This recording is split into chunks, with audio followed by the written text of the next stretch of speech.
भरूच के भोलाव जेडीसी क्षेत्र में 40 वर्षीय परेश मणिलाल वसावा की हत्या की गुत्थी अंकलेश्वर ग्रामीण पुलिस और Bharuch A division crime branch ने सुलझा ली है। जांच में सामने आया है कि बाइक लूटने की नीयत से एक दोस्त ने ही अपने दोस्त की बेरहमी से हत्या कर दी और शव को नदी में फेंक दिया। 20 जून को अंकलेश्वर के डढाल सागबारा ब्रिज के नीचे नदी से एक अज्ञात व्यक्ति का विकृत अवस्था में शव मिला था। शव की पहचान करना पुलिस के लिए चुनौतीपूर्ण था, लेकिन मृतक के हाथ पर बने टैटू के आधार पर उसकी पहचान परेश मणिलाल वसावा के रूप में हुई। परेश 17 जून को अपनी मोटरसाइकिल लेकर घर से निकले थे, लेकिन वापस नहीं लौटे। मामले की गंभीरता को देखते हुए पुलिस ने भरूच और अंकलेश्वर क्षेत्र के 150 से अधिक सीसीटीवी कैमरों की फुटेज खंगाली। जांच में चौंकाने वाला खुलासा हुआ कि परेश की मोटरसाइकिल एक अन्य व्यक्ति चला रहा था, जबकि परेश पीछे बैठे हुए दिखाई दिए। फॉरेंसिक पोस्टमार्टम रिपोर्ट में गंभीर चोटों से हत्या की पुष्टि होने के बाद पुलिस ने तकनीकी सर्विलांस, ह्यूमन इंटेलिजेंस और ग्राउंड लेवल की जांच शुरू की। लगातार निगरानी और गुप्त सूचना के आधार पर पुलिस ने 20 वर्षीय निर्मल राजू निषाद को गिरफ्तार कर लिया।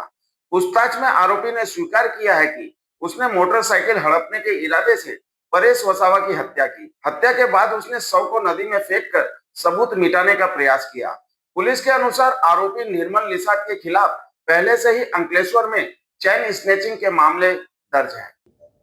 તારીખ 20/6/2026 ના રોજ અંકલેશ્વર રૂરલ પોલીસ સ્ટેશન ખાતે અમરાવતી ખાડીમાં સાગબારા બ્રિજની નીચે એક ડીકમ્પોઝ હાલતમાં એક ડેડ બોડી મળી આવે છે કે જેને જોતા તેની કોઈ જાતની ઓળખ શક્ય હતી નહીં, કારણ કે ચહેરા ઉપર ઘણો તો વિકૃત થઈ ગયો હતો। આ હાલતમાં પોલીસ દ્વારા તાત્કાલિક જ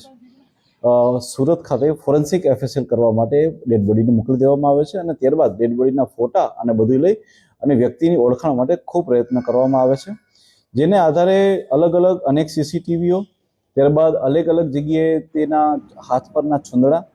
એના કપડાનું વરણ, આ બધું કરીને અઢળક જગ્યાએ તેના ફોટોગ્રાફર દેખાડવામાં આવે છે। 150થી વધારે સીસીટીવી ચેક કરવામાં આવે છે અને જેને આધારે જે મૃતક છે તેનું નામ પરેશ મણિલાલ વસાવા, ઉંમર વર્ષ 40, જે રહે દૂધપરા ડેરી નજીક ભોલાવ જીઆઈડીસી ખાતે તે હોવાનું મળી આવે છે। મીનવાઇલ સુરત ફોરેન્સિક ખાતેથી ખ્યાલ પડે છે કે જે વ્યક્તિની ડેડ બોડી છે તેનું મૃત્યુ કોઈ તીક્ષ્ણ વસ્તુઓ દ્વારા તેના માથામાં મારવાથી થયું હોવાનું સામે આવતા પોલીસ દ્વારા 27/6 રોજ તત્કાલ ધોરણે 103(1) BNS પ્રમાણે મર્ડરનો ગુનો દાખલ કરવામાં આવે છે અને આગળની તજવીજ ખૂબ આગળ વધારવામાં આવે છે,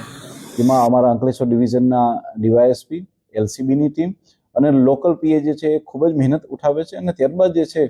એ બધી જ વસ્તુ ચેક કરતા ખ્યાલ પડે છે કે 17/6/2026 ના રોજ આ વ્યક્તિ ભોલાવ જીઆઈડીસી ખાતેથી નીકળી